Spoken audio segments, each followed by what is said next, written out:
अब हम बोलब कि तू बोलबू की बोले ली, पर बुरा मत बनी है हसीना। हमनी के यहाँ रिश्ता तय होके के बाद भी तू फैज़ल साहब के यहाँ बात छेड़ लू।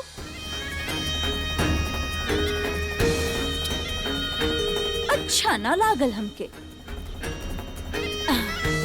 अब हसीना ऐसन बात छिपैले से छिपेली का? अरे मुंह से बाद में निकले ले, खबर पहले बन जाले। फैजी साहब से रिश्ता थोड़े पक्का कैले बानी। अब वो रिश्ता लेके आ गए रहे। भाई लड़का की अम्मी बानी, खानदान तो अच्छा चुने की ही पड़ी ना। खानदान तो तू चुन चुकल बाड़ू हसीना।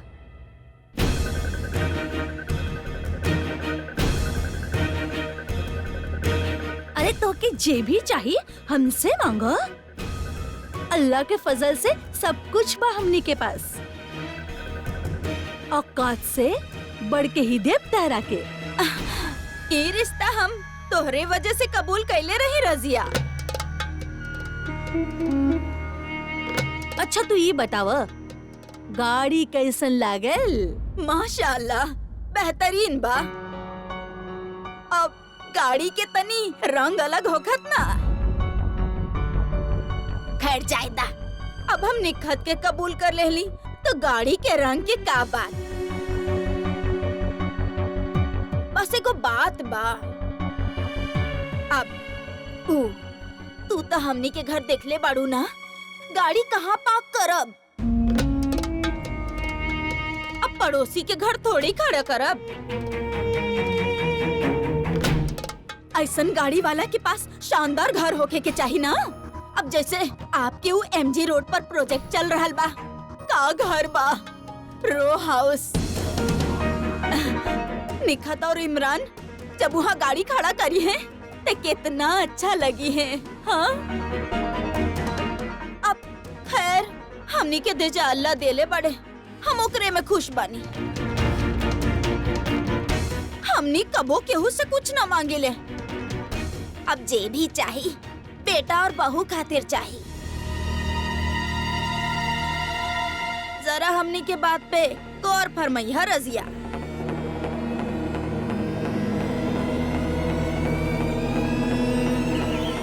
एलिना जी, हम आपसे बताइनी ना कि ऐसा ना हो सकेला। बस एक बार, कैन आई मीट आसाद जी? देखिए एलिना जी, आई नो योर प्रॉब्लम। सर कांट लिव इंडिया। आपके समझे के पड़ी, you cannot meet him. I am very sorry. Oh, तो ई बिया जिले इलाही के ओवरसीज अनारकली।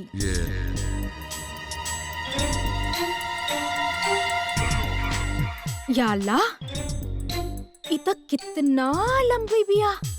एक बार शुरू होके ले तो खत्म होके के नामे ना लेवे ले।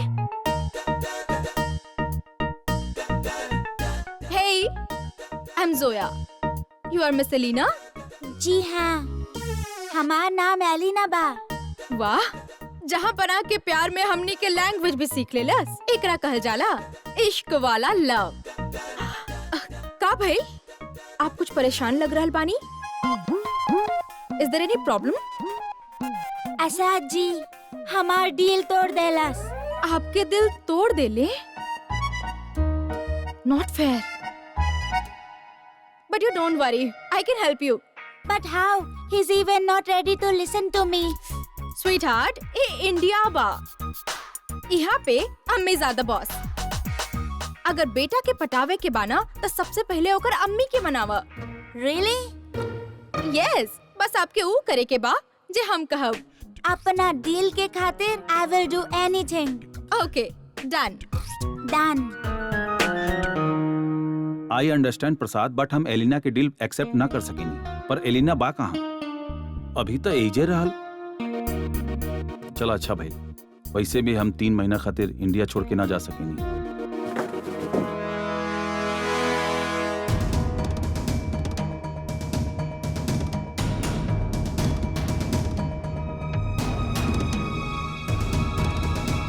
का बात है अकरम, का भाई? ना सर, कुछ ना। कुछ तो भाई बा, वरना तू इतना डिस्टर्ब ना लगता। ना सर, वो केकरा ढूंढ रहल बाड़ा? सर जे लड़के हमारे निकाह से भाग गई रहे, ओके, हम अभी एजे ऑफिस में देखने सर। ऑफिस में? आर यू श्योर? जी सर, वेरी श्योर। ब्लू जीन्स और व्हाइट टॉप में अभी एजे से निकल रहा सर। सर हमके तो लागल हो लड़की वापस चल गई होगी। एक बार उसे पूछे चाहत बानी सर कि आखिर हमरे साथ ही वो ऐसा काहे कैलस। सर जब तक हमके ये बात के जवाब ना मिली हमके तसल्ली ना मिली सर। अकरम तू ऐसन करा, तू घर चल जा।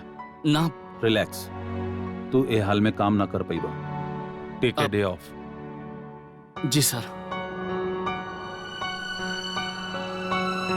पता ना आजकल के लेकिन के का हो गइल बा। आई होप कि अकरम जल्दी ठीक हो जाए। यस सर। चला।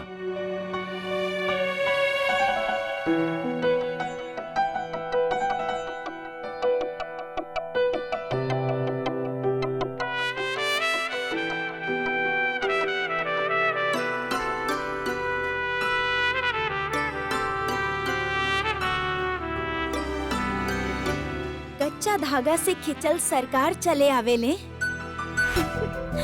आई हुजूर, 10 कदम चल के बाएं मुड़ जाई, दूरी नजदीकी खुद ही बन जाई।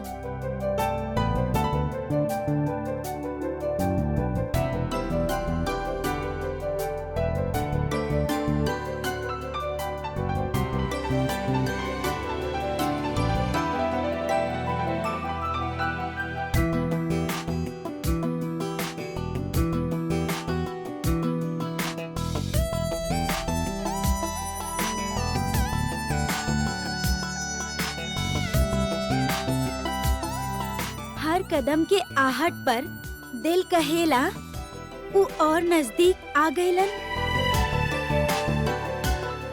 बस एक कदम और। ये आयान भी ना कितना फिल्मी बड़े कि पूछा ही मत।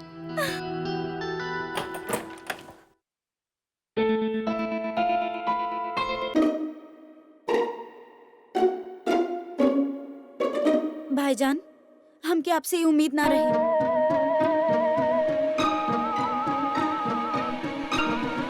हमसे अपन छोट से छोट बात बतैले बड़ा, लेकिन इतना बड़ा बात तो हमसे छिपा गइल। सच मना तो हमके बहुत बुरा लागल।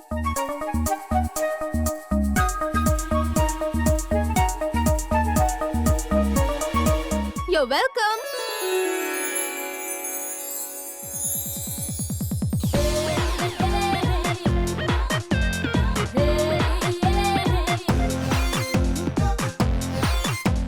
एलिना? एलिना, what you doing here? जोया हमरा की यहाँ लैले बाड़ी। She said, "Ami say yes, you will say yes."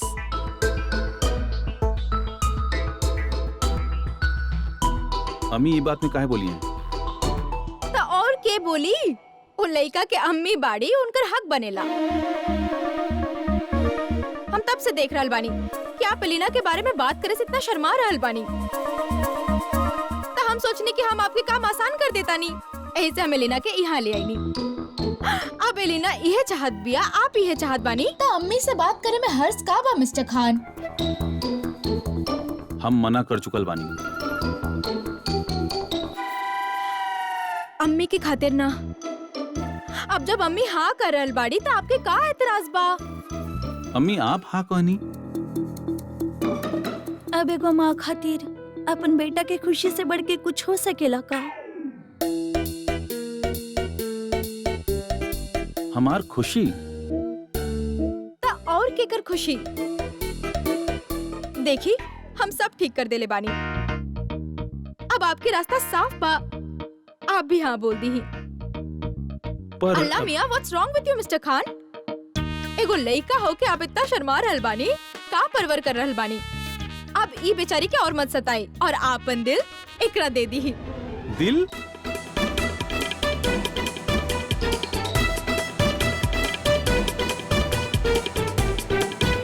दिल? आई एम सॉरी, बाहर हम इनका के बता देले रही कि आप हमार दिल तोड़ ले रही। हमने के आप दोनों के बारे में पता बा और आपके टोटल दिल के बारे में भी। आप बेअकल बानी एकर सकता हमरा पहले से ही रहा, लेकिन आज ये शक यकीन में बदल गई बा। हम इनका डील तोड़नी है, DEAL।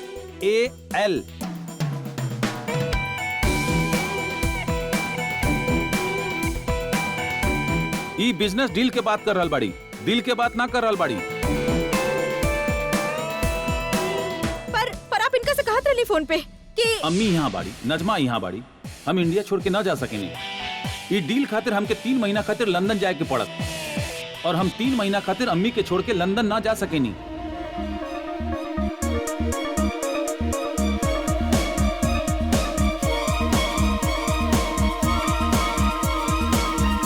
असद, एकर मतलब हमनी जैसन सोचत रहनी वैसन कुछ भी ना बा। बिल्कुल ना बा अम्मी।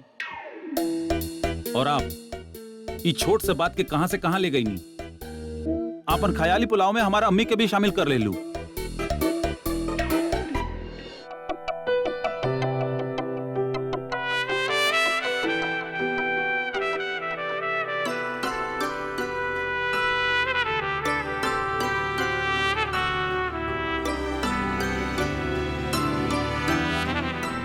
देखा उनका नाजुकी।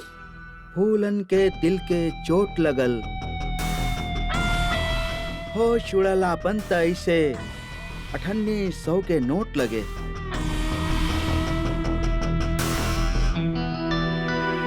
ओ, आप आवाज बदल के शेर कह रहल बानी। वैसे कौन सा हीरो के नकल कर रहल बानी?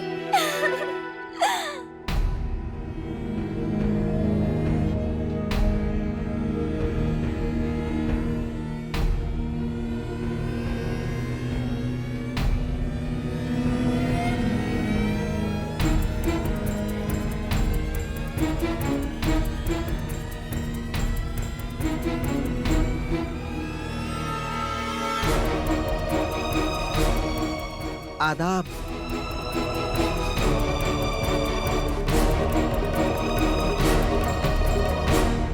आयन, आयन कहाँ बा? अरे हमरा तब खुद के होश नहीं खे। हर तू अयान के पता पूछ रहल बाड़ू। अयान से तो तू रोज ही मिले लू। एक दिन ही गरीब के भी मौका दे दा। ओह, ए नाजुकी। हम यहाँ आयन खातिर रहले रही। बाकी तू डेट तो हमरा साथे फिक्स के ले बाड़ू। छोड़ दो। अब तू आ ही गेल बाड़ू तो डेट के लुत्फ उठावा। रिलैक्स।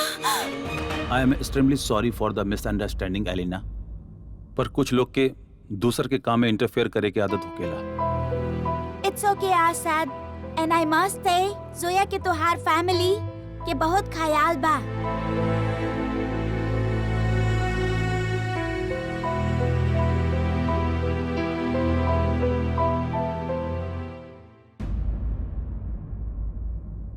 नेक्स्ट टाइम आसाद तोहरा के हमरा के दिल देवे के पड़ी।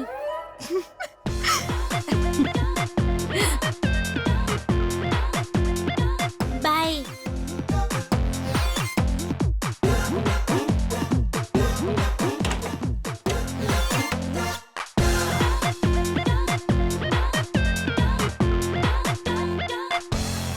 हम आज तक ऐसे ज्यादा एम्बेरिस कब्बो न भईनी। आई नो, ये पूरा वाक्य बहुत ही अजीब रहल, लेकिन जे भी कहो रहल मजेदार।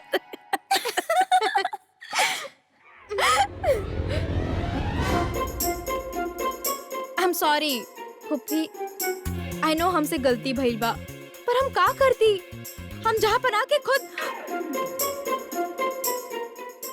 हम मिस्टर खान के खुद फोन पे बात करते सुननी, और ओकरा बाद जब हम एलिना के ऑफिस में देखनी तो ओहे चक्कर में हमार दू और दू 15 बना दे लू। अब हमके का पता रहे कि दिल ना डील टूटल बा।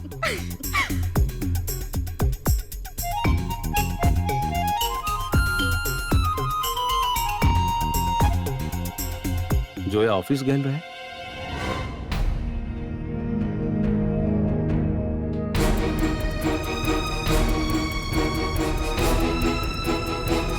सर जेल की हमारे निकाह से भाग गई रहे। ओके, हम अभी यही जे ऑफिस में देखनी सर। ब्लू जीन्स वाइट टॉप में रहे सर।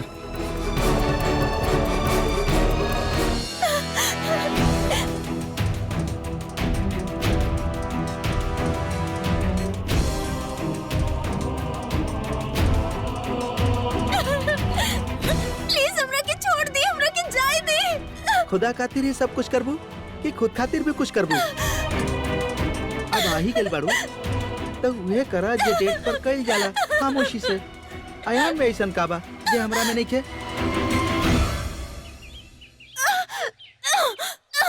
तू ओकर पैर के जूता मने के लायक भी नहीं के।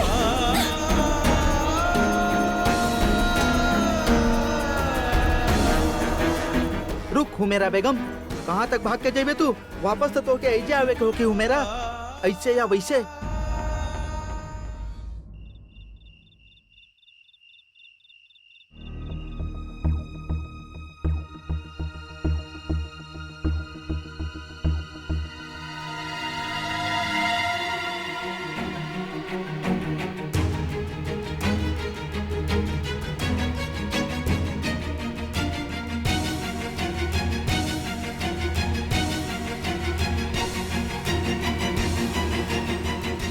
सर जेल की हमारे निकाह से भाग गई रहे। ओके, हम अभी यही जे ऑफिस में देखनी सर। ब्लू जीन्स वाइट टॉप में रहे सर। हमारे घर वालन के इतना बेइज्जती कैले बा उ लड़की, हमार पूरा जिंदगी बर्बाद कर देहलस।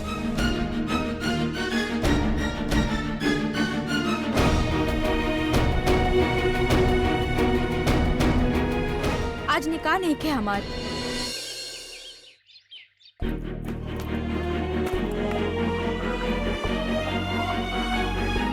अब आ ही गइल बाड़ू तो डेट का लुत्फ उठावा। अयान में ऐसन का बा जे हमरा में नइखे? पर तू डेट तो हमरा साथे फिक्स कइले बाड़ू।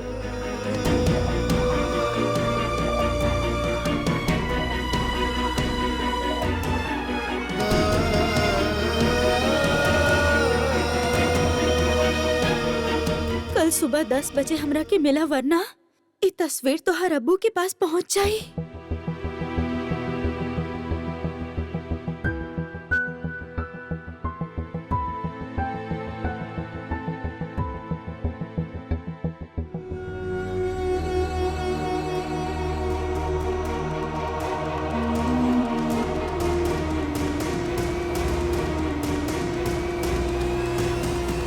ना ना ना ना ना ना ना ना।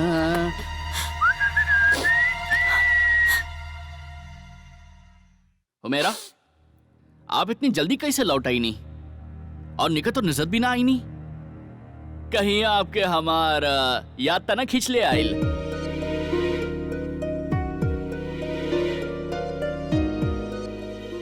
कुछ ना, बस तबीयत खराब बा, हल्का सा बुखार आ रहल बा बस। दिखाई हाँ? हुमेरा बेगम, आप झूठ भी ढंग से ना बोल सके नहीं। हमके मालूम बा कि का भइल बा।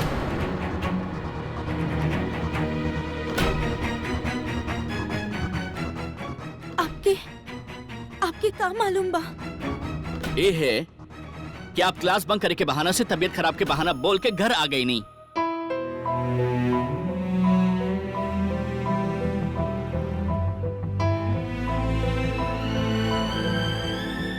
का भइल हुमेरा, कौन सब्जेक्ट में फेल हो गई नहीं का आप? लवोलॉजी वाला नोट्स चाहिए था, आप हमसे ले ली ही।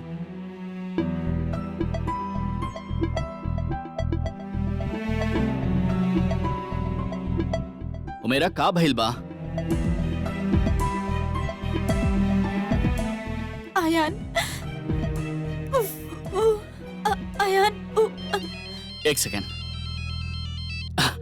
बुशरा, कैसे बानी आप? आपके इंतजार तो हमारा उफ का खराब हो गए, हम बता ना सके नहीं।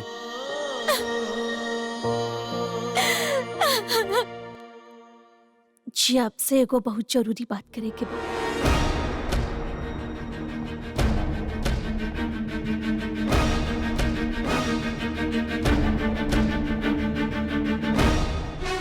भाभी, आपके कार आजे खरीदे के जरूरत ना रहे।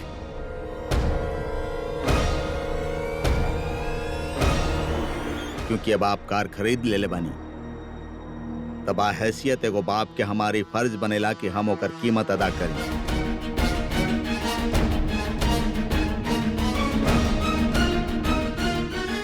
ए 15 लाख के चेक बा। वाह राशिद मिया,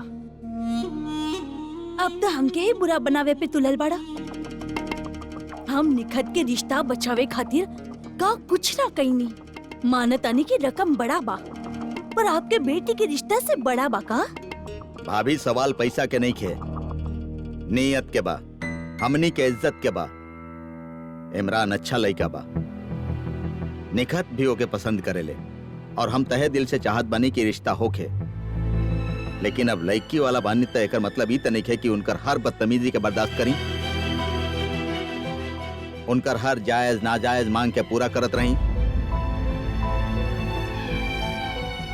भाभी हम आपसे पहले भी कहले बानी और आज फिर कह रहल बानी, केहू के जरूरत पूरा करल जा सकेला, केहू के लालच ना। और हसीना भी जौना तरह के औरत बिया, ओकर मांग कबो खत्म ना होगी।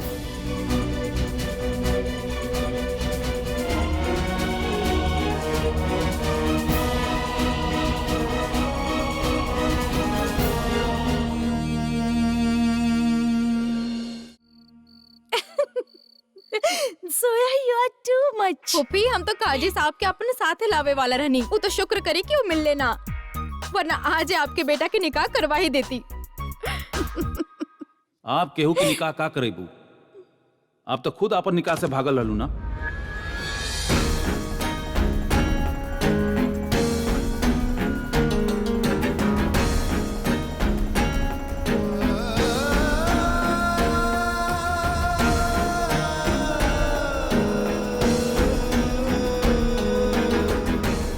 आप ही न बनी उ लड़की जे अकरम के निकाह खातिर हाँ कहले और फिर निकाह के रोज वहां से भाग गई।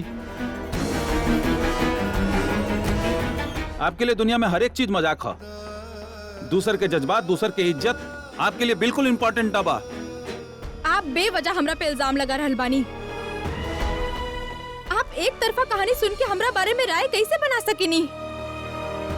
आप कम से कम हमरा से तो पूछे एग्जैक्टली भइल का रहे। हमके कुछ पूछे की जरूरत ना बा, हम आपके अच्छा तरह से जान गए बानी। आप बगैर सोचे समझले फैसला लेवेली और जब वो फैसला के नतीजा सामने आवेला अपना आपके मासूम साबित करे की कोशिश करेलू। जैसे ही एलेना वाला मसला, आपके खातिर ये सिर्फ एगो मजाक है। इतना बड़ बात हो गई, आप यहाँ बैठ के हंस रहल बानी जैसे कुछ भइल ही ना। मिस्टर खान, आप बात के कहां से कहां ले जा रहल बानी? और जहां तक बात हमार खुद के निकाह से भागे के बा, तो हम वो निकाह खातिर तैयार न रहनी। अगर आप तैयार न रहनी तो पहले भी बोल सकत रहनी।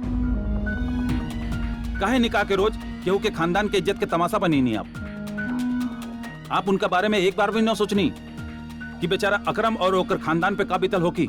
आप जान रहल बानी आप कैसे लोग के तरफदारी कर रहल बानी। अब खुदा खातिर ई मत कहिया कि अकरम और ओकर खानदान वाला गुंडा बाड़े और आपके साथ जबरदस्ती करत रहले। हम अकरम के अच्छा तरह से जाने तनी, वो पिछला 3 साल से हमारा ऑफिस में काम करता। ओकरे बारे में झूठा किस्सा मत बनाई। हम जानत बानी गलती आपके ही रहे। आप ये बात इतना यकीन से कैसे कह सकेनी? How can you be so judgmental? काहे कि ई बात आप हम सबसे छिपैनी।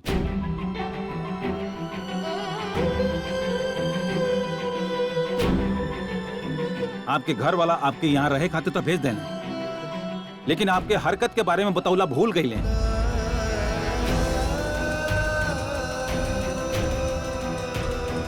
और अगर आप गलत न रहनी तो आप ये बात हम सबसे काहे छुपैनी? असद, ये बात हमके पता रहे।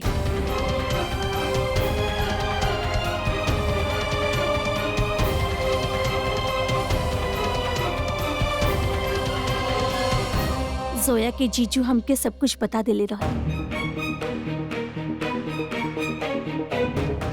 लेकिन हमके ये समझ में ना आवत रहे कि जब तू सुनबा तो तू कैसे रिएक्ट करबा। यही से हम तोहसे ये बात छिपैनी असद।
अब्बू,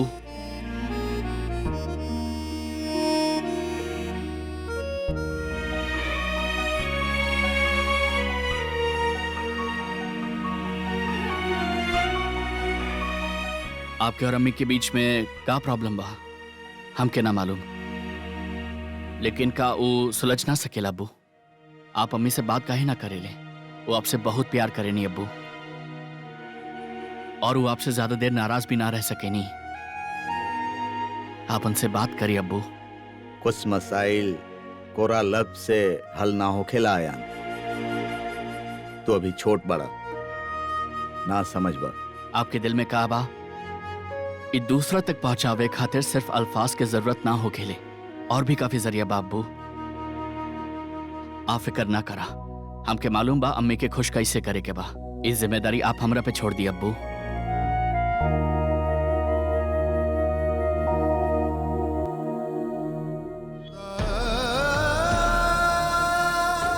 कल सवेरे हमके 10 बजे मिला नाता। हुमेरा, का भेल तरह के इतना घबरा काहे रहल बाड़ू? ना बाजी, ऐसन का काम ऐसन का काम कर रहल बाड़ू कि हमार आवे के आहट भी तोरा के सुनाई ना देलस? लावा हम भी तो देखी कि तू का काम कर रहल बाड़ू।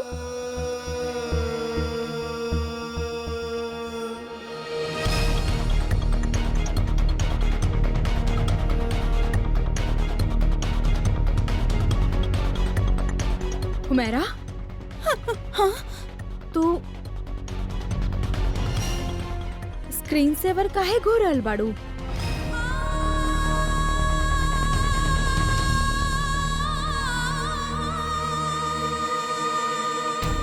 अरे हुमेरा, तू का कह रहल बाड़ू? सब ठीक बा ना? हमरा के निखत बाजी के बता देवे के चाहिए, शायद वो हमार मदद कर पाई। बोला। हाँ बाजी, हमरा क्यों हाँ कहे के रहे उ दिन बाजी, आप दोनों यहाँ पे बात कर रहल बानी और वहाँ अयान भाईजान आप दोनों के बुला रहल बाड़े। नुजत, हुमेरा के तबीयत ठीक ना लग रहल बा। हुमेरा, हम मम्मी से बात करत आनी, वो तो के दवाई दी है। हाँ रुका। ना बाजी, हम बिल्कुल ठीक बानी। बस थोड़ा सा ठंड लग रहल बा, बस। ठंड लग रहल बा? बाजी एक मिनट।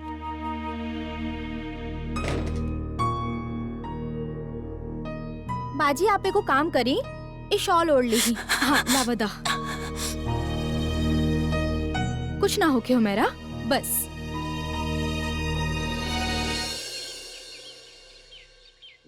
जीजू, जे आप हमके फोटोग्राफ्स देले रहनी ना, वो सब हम ऑनलाइन डाल देनी, ये सोच के कि केहू तो पहचान ली उनका और हमके कुछ क्लू मिल जाई। पर जीजू, कुछ पता ना चलल, केहू कुछ ना बतैलस। आई डोंट नो हम अब्बू तक कैसे पहुंचब। देखा तू पूरा कोशिश कर रहा बाड़ू। डोंट लूज हार्ट, ओके? जीजू, हम कबो ना सोचले रहनी कि सब कुछ इतना मुश्किल होगी। जोया, तू ये सोच ले बाड़ू कि आखिर कब तक ये तलाश जारी रखबू? I mean, तू अपन पूरा जिंदगी तो। प्लीज जीजू, हमके वापस आवे खातिर मत कहब। जीजू, आप जानत बानी कि हमरा खातिर अब्बू के ढूंढल कितना जरूरी बा। ये जानल कितना जरूरी बा कि हम के बानी, कौन खानदान से बानी। हमार पास्ट, हमार पहचान सिर्फ उहे हमके बता सकेले। तू जाने लो जोया, हम तुहार उलझन समझ सके नहीं, but I am just worried about you. Don't worry जीजू, I am fine here. Alright, you just take care, अपन ख्याल रखिया। अल्लाह हाफिज।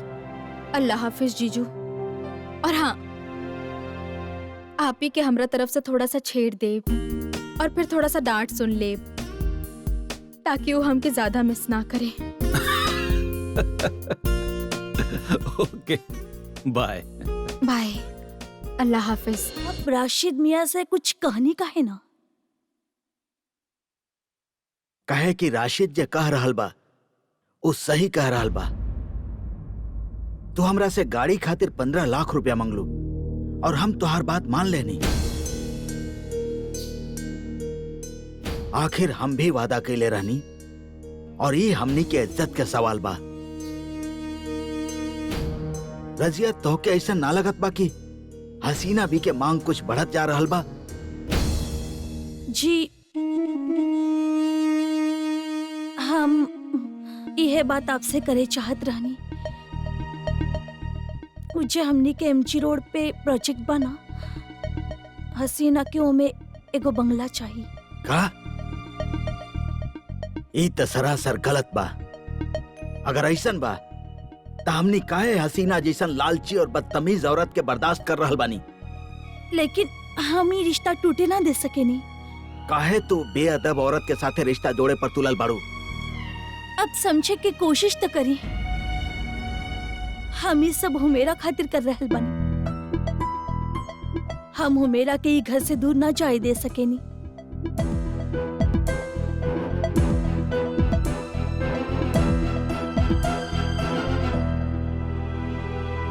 निखत घर के बड़ बेटी बिया, ओकर निकाह होगी, ओकरे बाद ही अयान के बारी आई।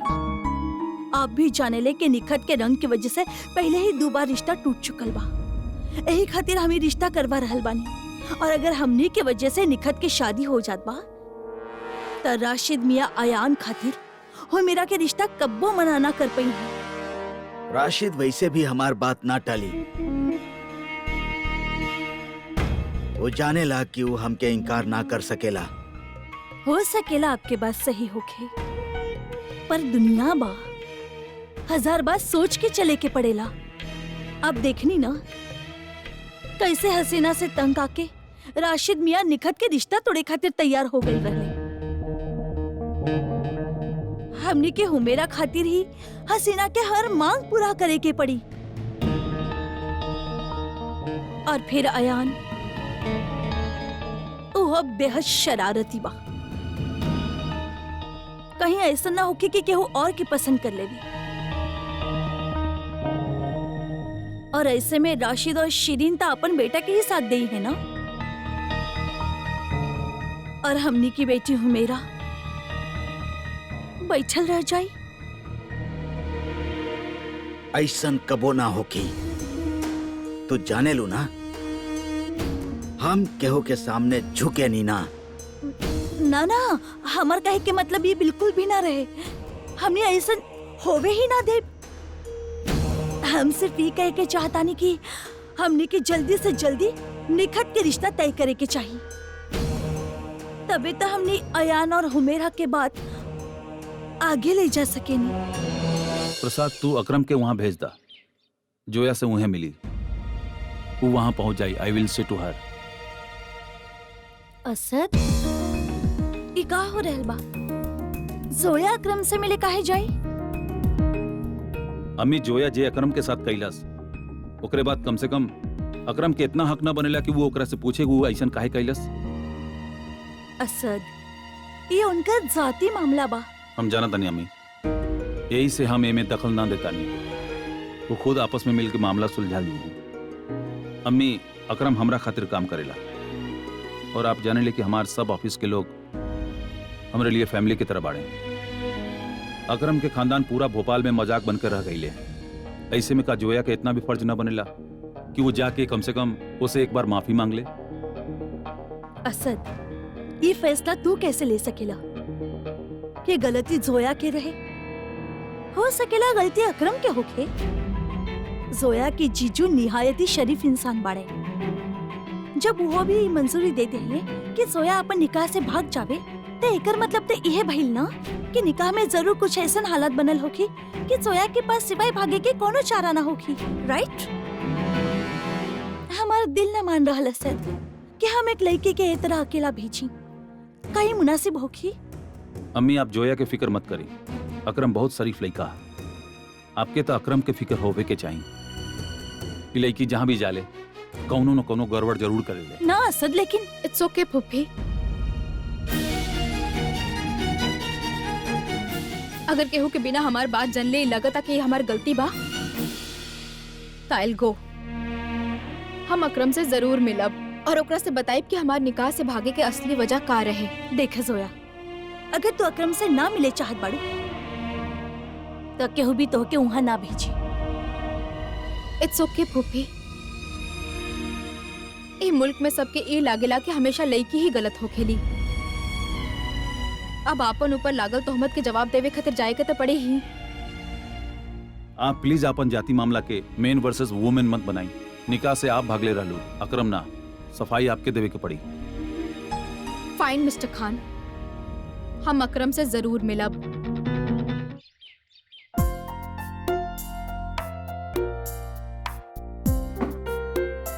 गुड मॉर्निंग अम्मी। सालगिरह मुबारक तो कहली ही ना। नुसरत, आज आप बहुत अच्छा लग रहा बानी। Thank you. कुछ खास बात बात? ना, आज का खास बा? आज कुछ खास नहीं किया अम्मी। गुड मॉर्निंग अम्मी। Good morning. Good morning. बहुत भूख लग रहा बा। हाँ निखत जी, आज का बा? आज वेंसडे बना अम्मी। आयान जी, आज का बा? आज बहुत गर्मी बा, पता ना काहे जैकेट पहन ले बानी हम। बिल्कुल सही कर रहल बनी आप भाईजान। पापड़ अच्छा बा, खाना।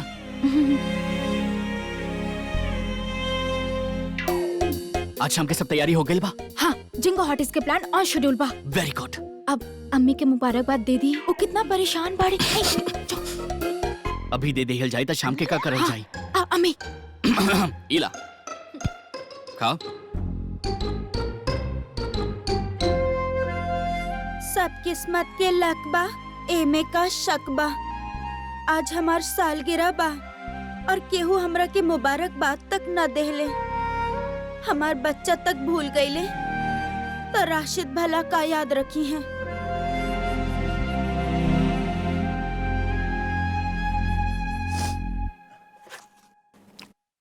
मेरा कहाँ बा? वो तो कमरा में बिया। कल जिंगो हॉटिस की मीटिंग में काफी खामोश बैठल रहे, पता ना का बहिल बा। पता ना, कल से बहुत खोइल खोइल से लग रहल बाड़ी।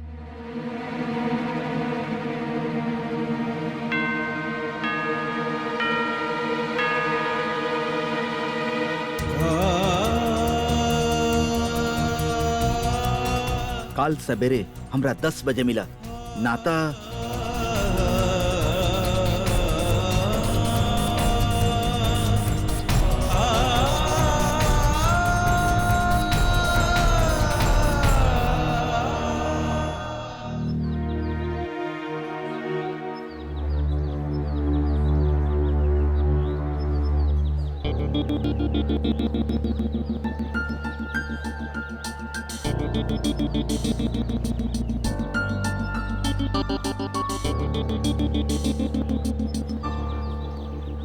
हमके निकाह कबूल नहीं खे। हाय, माय name is Akram.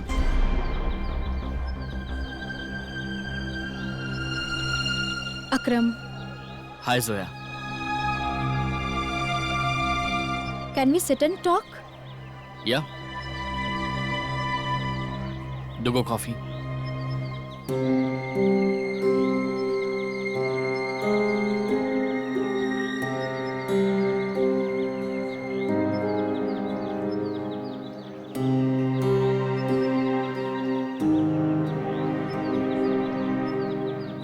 I am sorry अकरम, जे कुछ भी भइल बहुत गलत रहे।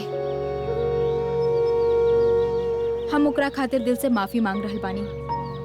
अकरम, हम आपके जानत भी ना रहनी एंड ऑनेस्टली हम निकाह खातिर तैयार ना रहनी।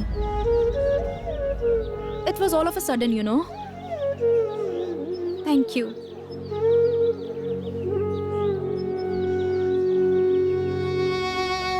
आप भी जान रहल बानी कि जबरदस्ती से जोड़ल रिश्ता कहाँ तक टिकेला। यू नो, ना हम खुश रहती ना आप खुश रहती। यही से हम वो रोज कह देनी कि हमके निकाह कबूल नहीं खे। बट हमार निकाह से भागे के कोनो इरादा ना रहे। बट आपके कुछ relatives, I am really sorry Akram, आप बुरा मत मानब, बट उनका में से कुछ बहुत गुंडा टाइप रहले। आई एम रियली सॉरी, बट वो जबरदस्ती हमने के निकाह करवाए चाहत रहले। I was so scared. यही से हमरा पास भागे के अलावा और कोनो रास्ता ना बचल।